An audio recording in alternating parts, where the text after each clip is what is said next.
কাশ্মীরে হামলায় ভারতের অভিযোগ প্রত্যাখ্যান করে পাকিস্তান সিনেটে প্রস্তাব পাস।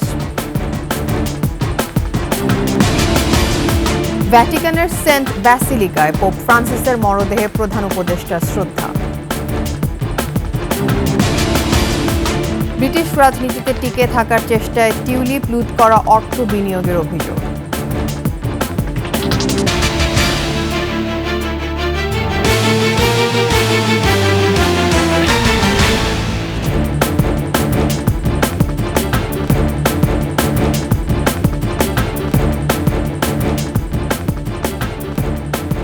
শুনছিলেন সংবাদ শিরোনাম, আমন্ত্রণ ২১ সংবাদে আপনাদের সাথে থাকছেন তাসনিমা আতিফা।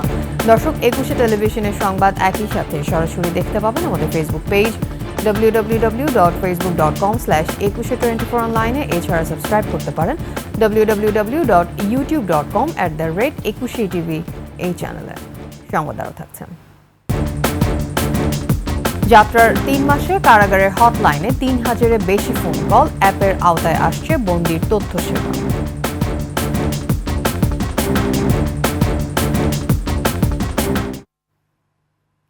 শুরুতেই চলমান ভারত পাকিস্তান উত্তেজনা প্রসঙ্গ। কাশ্মীরে সন্ত্রাসী হামলার জেরে পাল্টাপাল্টি ভিসা নিষেধাজ্ঞার পর ৪৮ ঘন্টার আলটিমেটামে নিজ নিজ দেশে ফিরছেন নাগরিকরা। এদিকে জম্মু কাশ্মীরে নিরাপত্তা গাফিলতি স্বীকার করার পর সেখানকার পরিস্থিতি পরিদর্শনে গেছেন ভারতীয় সেনাপ্রধান। অন্যদিকে ভারতের অভিযোগ প্রত্যাখ্যান করে প্রস্তাব পাশ হয়েছে পাকিস্তানের সিনেটে। নাইম আহমেদের ডেস্ক রিপোর্ট। কাশ্মীরের পেহেলগামে সন্ত্রাসী হামলার পর পাকিস্তানকে দায়ী করে ভিসা বাতিল, সিন্ধু পানি চুক্তি বাতিলের মতো ৫ পদক্ষেপের পর পাল্টা পদক্ষেপ নেয় পাকিস্তানও। এরই মধ্যেই দেশে ফিরতে শুরু করেছেন দুই দেশের নাগরিকরা। আটারি ওয়াঘা সীমান্ত দিয়ে নিজ নিজ দেশে ফিরছেন নাগরিকরা। সীমান্তে স্বজনদের বিদায় দিতে এসেছেন দুই দেশে বাস করা পরিবারের সদস্যরা। এ সময় সেখানে আবেগঘন পরিবেশের সৃষ্টি হয়। এর আগে সর্বদলীয় বৈঠকে কাশ্মীরের নিরাপত্তা ব্যবস্থায় যথেষ্ট গাফিলতি ছিল বলে স্বীকার করেছে ভারতের কেন্দ্রীয় সরকার। এর পরপরই নিরাপত্তা পরিস্থিতি সরেজমিনে খতিয়ে দেখতে কাশ্মীরে গেছেন ভারতের সেনাপ্রধান জেনারেল উপেন্দ্র দ্বিবেদী।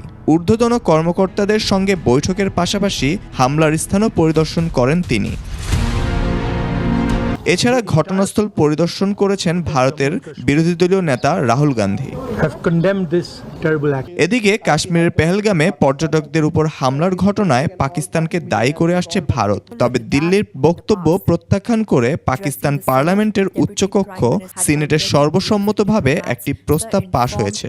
উদ্ভূত পরিস্থিতিতে ভারতকে সতর্কও করেছেন পাকিস্তানের প্রতিরক্ষা মন্ত্রী খাজা আসিফ। নাইম আহমেদ, ২১ টেলিভিশন। ভ্যাটিকানের সেন্ট পিটার্স ব্যাসিলিকায় পোপ ফ্রান্সিসের মরদেহে শ্রদ্ধা জানালেন প্রধান উপদেষ্টা ডক্টর মোহাম্মদ ইউনূস। পোপের অন্ত্যেষ্টিক্রিয়া অংশ নিতে শুক্রবার কাতার থেকে ইটালির রোমে পৌঁছান প্রধান উপদেষ্টা। আরও জানাচ্ছেন মেহেদী হাসান। অধ্যাপক মোহাম্মদ ইউনূসের কাজের দারুণ ভক্ত ছিলেন প্রয়াত পোপ ফ্রান্সিস। বিশেষ করে বিশ্বজুড়ে প্রান্তিক জনগোষ্ঠীর জন্য অধ্যাপক ইউনূসের কর্মযোগ্য এবং তার 3-0 দৃষ্টিভঙ্গির প্রশংসা করতেন। এই পোপ ফ্রান্সিসের অন্ত্যেষ্টিক্রিয়ায় অংশ নিতে কাতারে একটি আন্তর্জাতিক সম্মেলনে যোগদান শেষে সরাসরি ইটালির রোমে যান প্রধান উপদেষ্টা। সেখান থেকে পরে ভ্যাটিকান সিটির সেন্ট পিটার্স ব্যাসিলিকায় যান পোপের প্রতি বাংলাদেশের শ্রদ্ধা জানাতে। শনিবার অন্ত্যেষ্টিক্রিয়ায় অংশগ্রহণ শেষে দেশে ফিরবেন প্রধান উপদেষ্টা ডক্টর মোহাম্মদ ইউনূস। মেহেদী হাসান, ২১ টেলিভিশন, ঢাকা। যুক্তরাজ্যে টিকে থাকার সর্বাত্মক চেষ্টা চালাচ্ছেন ক্ষমতাচ্যুত প্রধানমন্ত্রী শেখ হাসিনার ভাগ্নি লেবার পার্টির সাবেক city minister tulip Siddique. Bangladesh থেকে বিপুল লুটের অর্থ ব্রিটেনের রাজনীতিতে বিনিয়োগ করে ধরে রাখতে চাইছেন নিজের অবস্থান। মরিয়া হয়ে উঠেছেন সেখানকার প্রভাবশালী রাজনৈতিক নেতাদের পৃষ্ঠপোষকতা পেতে। লন্ডন প্রতিনিধি শাহেদ শফিকের তথ্যচিত্রে ডেস্ক রিপোর্ট। যুক্তরাজ্যের প্রধানমন্ত্রী কিয়ার স্টারমারের ঘনিষ্ঠ হিসেবে পরিচিত টিউলিপ সিদ্দিক মন্ত্রিসভায় জায়গাও নিয়েছিলেন। দেশটির ট্রেজারি বিভাগের ইকোনমিক সেক্রেটারি হওয়ায় আর্থিক দুর্নীতি বন্ধের দায়িত্ব ছিল টিউলিপের উপর। কিন্তু দুর্নীতি বন্ধ করা তো দূরের কথা, উল্টো দুর্নীতির দায়েই পদ হারান। ব্রিটিশ মিডিয়ার অনুসন্ধানী প্রতিবেদন প্রকাশ হওয়ার পর তার কারণে প্রধানমন্ত্রী কিয়ার স্টারমারও চাপে আছেন। তারপরও এখন টিউলিপ নিজেকে রক্ষা এবং রাজনীতিতে টিকে থাকার সব চেষ্টা করছেন। অভিযোগ, তিনি বাংলাদেশের মতো ব্রিটেনেও একটি রাজনৈতিক গ্যাং তৈরি করার চেষ্টা করছেন, আর বাংলাদেশ থেকে পাচার করে আনা অর্থ ব্রিটেনের রাজনীতি সহ বিভিন্ন সেক্টরে ইনভেস্ট করছেন তিনি। টিউলিপ সিদ্দিকী ও তার পরিবারের সদস্যরা বাংলাদেশ থেকে বিপুল পরিমাণে টাকা আত্মসাৎ করে বিদেশে পাচার করেছেন। বিভিন্ন পলিটিক্যাল প্রভাবশালী ব্যক্তিগণের পিছনে খরচ করে সেটা শেল্টার নেয়ার চেষ্টা করছেন। ওই যে মাফিয়া চক্রের যে একটা প্রভাব বাংলাদেশে তার ফ্যামিলি বিস্তার করেছিল, যুক্তরাজ্য সেই প্রভাব খাটাতে চাচ্ছে। টিউলিপ যুক্তরাজ্যে তার নির্বাচনী প্রচারণায় নিজেকে একজন বাংলাদেশী হিসেবে উল্লেখ করলেও ব্যাপক দুর্নীতির অভিযোগ ওঠার পর এখন তা অস্বীকার করছেন। বলছেন তিনি বাংলাদেশী নয়, একজন ব্রিটিশ এমপি। হঠাৎ করে তিনি সুর পাল্টে ফেলেছেন। তার রাজনৈতিক কেরিয়ার এখন চরম সংকটে রয়েছে, ফলে নিজেকে রক্ষা করতে হলে তাকে বাংলাদেশের সাথে তার যে সম্পর্ক রয়েছে সেটাকে খাটো করে দেখাতে হবে।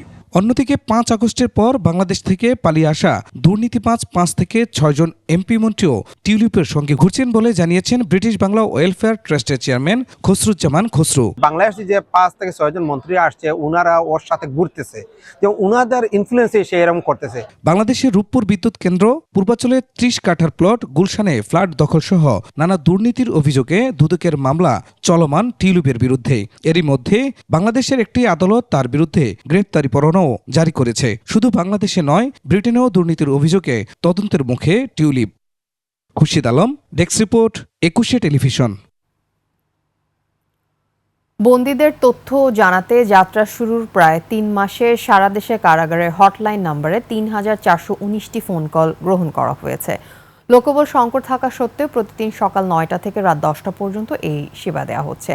21 টেলিভিশনকে আইজি প্রেজেন্স জানিয়েছেন, নিয়ম মেনে বন্দীদের সঙ্গে দেখা করা ও তথ্য আদান প্রদান আরও সহজ করতে এসব সেবা একটি অ্যাপের আওতায় আনা হচ্ছে।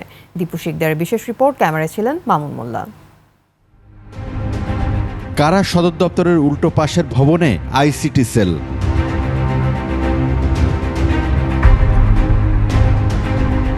এই ভবনটিতে স্থাপন করা হয়েছে কারাগারের প্রথম হটলাইন কাঠামো। স্বল্প পরিসরে যাত্রা শুরু করা হটলাইন সেবায় নিয়োজিত আছেন 8 জন। প্রতিদিন সকাল 9টা থেকে শুরু করে রাত 10টা পর্যন্ত গ্রহণ করা হয় ফোন কল। স্বজনদের জানানো হয় দেশের যে কোনো কারাগারের বন্দীদের তথ্য। আপনার বন্দির নামটা বলবেন স্যার, হাজতি কয়েদি নাম্বার যদি জানা থাকে স্যার প্লিজ আমাকে সহযোগিতা করবেন জানিয়ে। জি স্যার, আপনার বন্দি যশোর কেন্দ্রীয় কারাগারে আছে স্যার। কারাগারের দেয়া তথ্য অনুযায়ী চলতি বছরের 26 জানুয়ারি থেকে 16 এপ্রিল বিকাল 5টা পর্যন্ত 3419টি ফোন কল গ্রহণের মধ্য দিয়ে হটলাইন সেবা নিশ্চিত করা হয়েছে। আর কোনোভাবে সহযোগিতা করতে পারি স্যার? আইজি প্রিজন্স বলছেন এই সেবাটিকে আরো বড় পরিসরে নেয়ার কাজ চলছে। বন্দী সংক্রান্ত বিভিন্ন তথ্যের জন্য আমরা কল পাচ্ছি এবং এটা রেসপন্স সারাটা রিজনেবল এবং আমরা বলবো যে ভালোই সারা পেয়েছি আমরা। কারাগারগুলোতে লোড কমছে, অনেক সময় দেখা যায় অনেকের যে অভিযোগ থাকে এগুলো আমরা এখানে রেকর্ড করছি এবং সেই অনুসারে ব্যবস্থা গ্রহণ করছি। বর্তমানে হটলাইন নাম্বারটি শর্ট কোডে করতে বিটিআরসির কাছে আবেদন করা হয়েছে বলে জানান তিনি। ভবিষ্যতে আমাদের এটাকে ফুল ফেজের একটা সেন্টার থাকবে এবং এখান থেকেই আপনি প্রবাবলি এখানে কল করে আপনি ওই কারাগারে সংযুক্ত হয়ে যেতে পারবেন। মোবাইল ফোন কল যেটা করেন এটার সাথে এই ফ্যাসিলিটিসের সাথে সংযুক্ত হবে। এর সাথে তাদের সাক্ষাৎকারের বিষয়টা, এটাও এই পুরো বিষয়টা একটা অ্যাপের মাধ্যমে আমরা বেসিক্যালি বন্দীদের যারা সাক্ষাৎপাতি তাদেরকে দিয়ে দিব। সামনে কারাগার কেন্দ্রিক আরও ইতিবাচক পরিবর্তনের ইঙ্গিত দিয়েছেন কারা প্রধান। দীপু শিকদার, 21 টেলিভিশন, ঢাকা। ধীরে ধীরে ফের কর্মচঞ্চল হয়ে উঠছে রাজধানীর মিরপুর মডেল থানা। 5 আগস্টের ধকল কাটিয়ে থানা ভবন, আসবাবপত্র আর গাড়ি সচল হয়ে উঠেছে। সেবা প্রার্থীরাও আসছেন, নিচ্ছেন সেবা। রাজধানীর থানা নিয়ে মইনুল হাসান মাসুদের ক্যামেরায় বিস্তারিত সুমাইয়া খানের রিপোর্টে।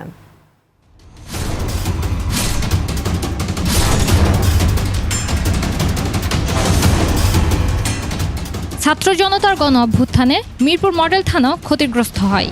কয়েকদিন বন্ধ ছিল সেবার কাজ। ধ্বংসস্তূপের সেই মিরপুর থানার দেয়ালে উঠেছে নতুন রং, কেনা হয়েছে নতুন আসবাবপত্র। এখন পুরোদমে চলছে কার্যক্রম। দ্রুত নাগরিক সেবা পেয়ে জনগণ খুশি। এসএসসির মার্কশিট হারাই ফেলছি 10 নম্বর থেকে, তো এই জন্য আমি জিডি করার জন্য আসছি। আর আমি সেবা খুব ভালো সেবা পাচ্ছি। পুলিশ যথেষ্ট হেল্পফুল। আসলে দেখা যায় যে অনেকে বলে পুলিশ খারাপ, পুলিশ কাদের কাছে খারাপ? যারা চোর বাটপার তাদের কাছে খারাপ। আমাদের সাধারণ মানুষের কাছে পুলিশ হচ্ছে বন্ধু সুলভ। 5 আগস্টের আগে প্রতি মাসে এই থানায় মামলা হতো 100 থেকে 120টি।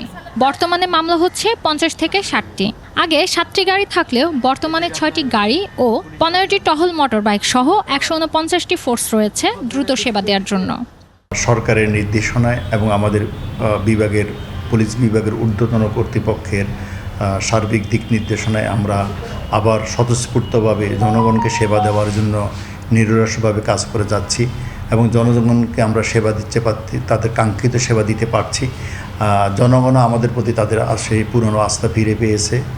2024 সালের 11ই আগস্ট থেকে সারা দেশে 639টি থানার মধ্যে পুনরায় 599টি থানার কার্যক্রম শুরু হয়। তবে 110টির মধ্যে 97টি মেট্রোপলিটন থানার কাজ শুরু করলেও বর্তমানে সব থানায় চলছে স্বাভাবিক কার্যক্রম।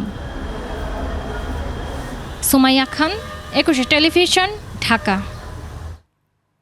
সংবাদে নিচ্ছি বিরতির পর থাকবে। 2 মাসে যমুনার ভাঙনে 1000 বিঘা জমি বিলীন, শঙ্কার মুখে বসতবাড়ি প্রতিষ্ঠান।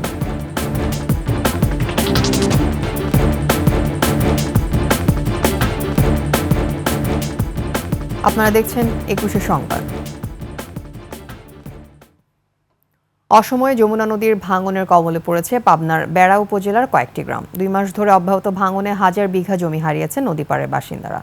এখন বিলীনের শঙ্কায় বসত বাড়ি সহ বিভিন্ন প্রতিষ্ঠান। পাবনা থেকে রাজিউর রহমান রুমির তথ্যচিত্রে ডেস্ক রিপোর্ট। অসময়ে যমুনা নদীতে ভাঙন শুরু হয়েছে। এতে 1000 বিঘা জমি হারিয়েছেন পাবনার বেড়া উপজেলার নতুন ভারেঙ্গা ইউনিয়নের 3টি গ্রামের মানুষ।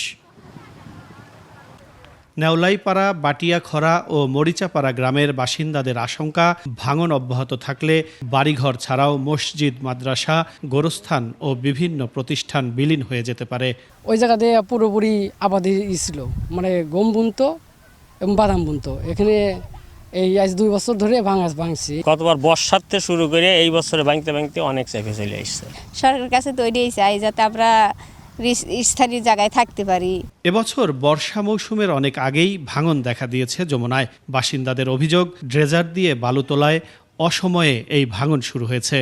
আমাদের বাড়িঘর ছিল ওই জায়গা গেল 12, এখন নদী আমাদের শত শত একর জমি মনে করে নদীর গর্ভে বিলীন হয়ে গেছে। ওই মেজবা মনে করে এই যে মাটি কাটাতে জাহাজে মনে করে পানির চাপেতে তাতে লেগে এখন এত ভাঙতেছে। ড্রেজার দিয়ে মাটি কাটার জন্য এখানে স্রোতটা বেশি হয়েছে। ভাঙন কবলিত এলাকা পরিদর্শন করেছেন পানি উন্নয়ন বোর্ড কর্মকর্তারা। জানান, ভাঙন রোধে প্রস্তাবনা পাঠানো হয়েছে, বরাদ্দ পেলেই কাজ শুরু হবে।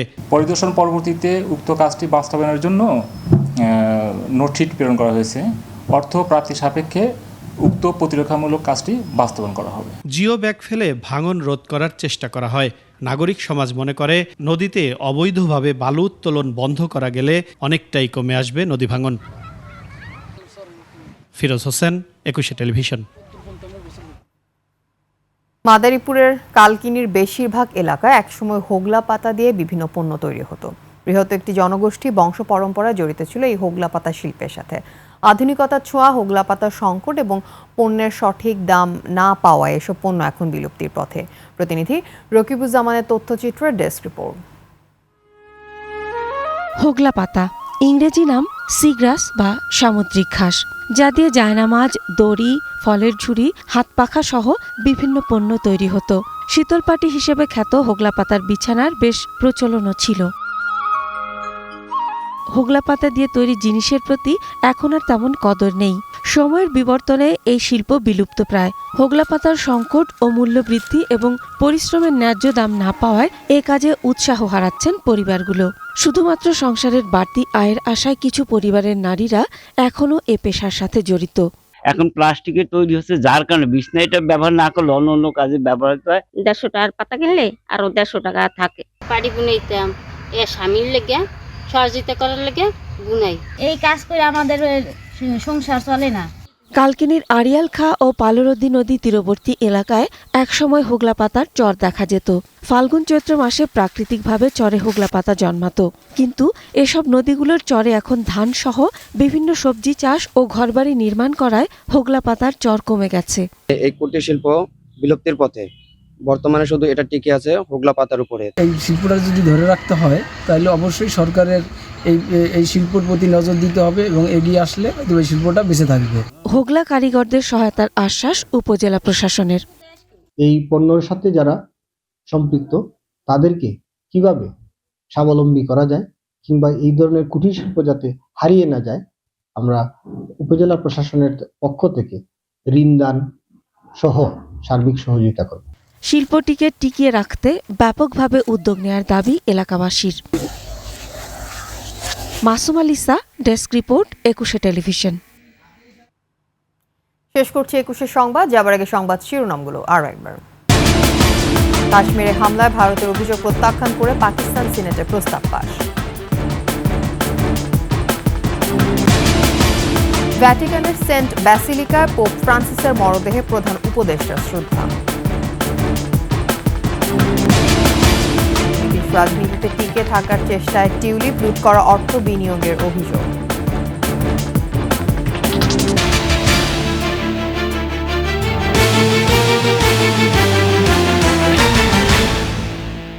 সর্বশেষ খবর জানতে ডায়াল করুন 2021 নম্বরে আর ভিজিট করুন 21-tv.com এই ওয়েবসাইটে।